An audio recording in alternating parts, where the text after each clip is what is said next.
கிராமப்புற சேனலில் பயணிக்கும் அனைவருக்கும் இனிய வணக்கம்.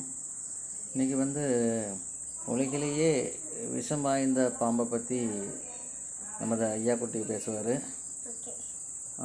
அதை நீங்கள் கேட்டுட்டு நீங்கள் என்ன வேணாலும் கமெண்ட் பண்ணலாம், பிரச்சனை இல்லை. ஆமாம், ஓகே. இந்த பாம்பு ரோட்டி கிட்ட தான் கிடச்சிச்சு.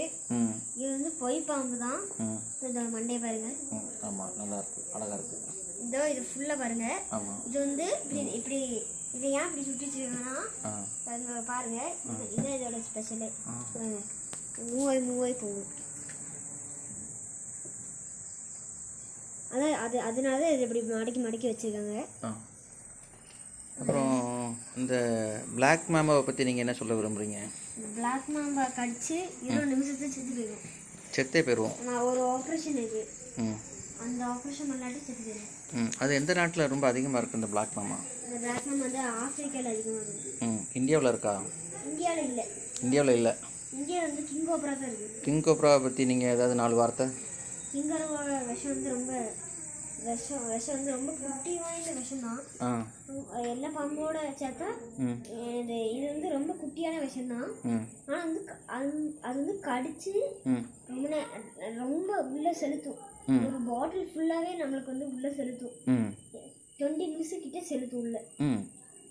20 நிமிஷம் மேலே போயிட்டா 20 செகண்டா 20 மினிட்ஸா? 20 மினிட் மேலே போயிட்டா நம்ம எந்த ஆப்ரேஷனுமே எடுக்காம இறந்துருவோம். அல்லாம 1 நிமிஷம் பிடிச்சிட்டு இப்படி எடுத்துட்டோம்னா நம்மளுக்கு எதுவும் ஆகாது. நம்ம சாதாரணமான ஆப்ரேஷன் எடுத்து இழுத்து சரி பண்ணிக்கலாம்.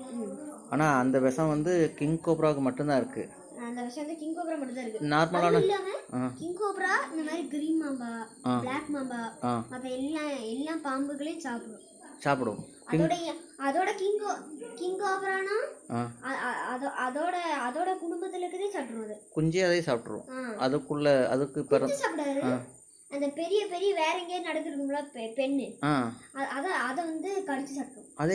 அதே இது முழுசா முழுங்கி சாப்பிடுறது. அதுக்கப்புறம் பின்னி ஒரு சண்டை போடும். பின்னி யார் ஜெயிக்காங்களோ அவங்க அவங்களுக்கு அரசாங்க விருது எதுவும் உண்டா? அரசாங்க விருது எதுவும் இல்லை. சண்டை போட்டு அவங்கள தோக்கடிச்சு நம்ம தான் மேலே பெருசாகணும், இந்த பாம்புகளோட ராஜா நம்ம தான் ஆகணும், அவன் ஆகக்கூடாது அப்படின்னு சொல்லி போட்டி போட்டு ஒரு முடிவுக்கு வந்தோடனே ஒன்று செத்துடும். ஒன்று செத்தோடனே அது மொத்தமாவே ஒன்று ஜெயிச்சிடும். அதுக்கப்புறம் அது ராஜா ஆயிடுது, பாம்போட ராஜா.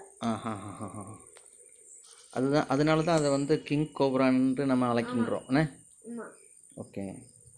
அப்போ சாதா கோப்ரா கோப்ரான்னு ஏன் வந்துச்சுன்னா, ஏன்னா அது நாய் மாதிரியே மோப்பம் பிடிச்சு அதோட இறைய கண்டுபிடிக்கும். ஆனா மற்ற பாம்புலாம் தேடி போகும். ஆனா இது அப்படி இல்லை. எவ்வளோ ஒரு 10 கிலோமீட்டர் டிஸ்டன்ஸ் இருந்தாலும் 10 கிலோமீட்டர் டிஸ்டன்ஸ் இருந்தாலும் கண்டுபிடிச்சிடும், இறைய தேடிடும். இந்த இடத்துல இது இருக்கு அப்படிங்கிறது இதுக்கு உணர முடியுது. ஓகே, நீங்கள் இவ்வளோ தூரம் அடுத்து இந்த சேரை பற்றி பேசலாம். சேரில் இந்த பக்கம் ஒரு பட்டன் மாதிரி இருக்கு. பொறுங்க ஒரு நிமிஷம், அது இருக்கட்டும். இப்போ நம்ம கோப்ராவை முடிச்சுக்குவோம். முடிச்சுட்டு அடுத்த வீடியோ ஓகேவா? இப்போ எல்லாருக்கும் இந்த வீடியோ உங்களுக்கு பிடிச்சிருந்தா லைக் பண்ணுங்க, ஷேர் பண்ணுங்க, சப்ஸ்கிரைப் பண்ணுங்க, கமெண்ட் பண்ணுங்க. கூட அந்த பெல் ஐக்கன் ஆமாம் கிளிக் பண்ணி மறந்து போய் உங்கள் பெல் அமைக்கிறாதீங்க, மொபைலில் இருக்க பெல் அமுக்குங்க. அதுக்கப்புறம் லைக் பண்ணிடுங்க. பாய்.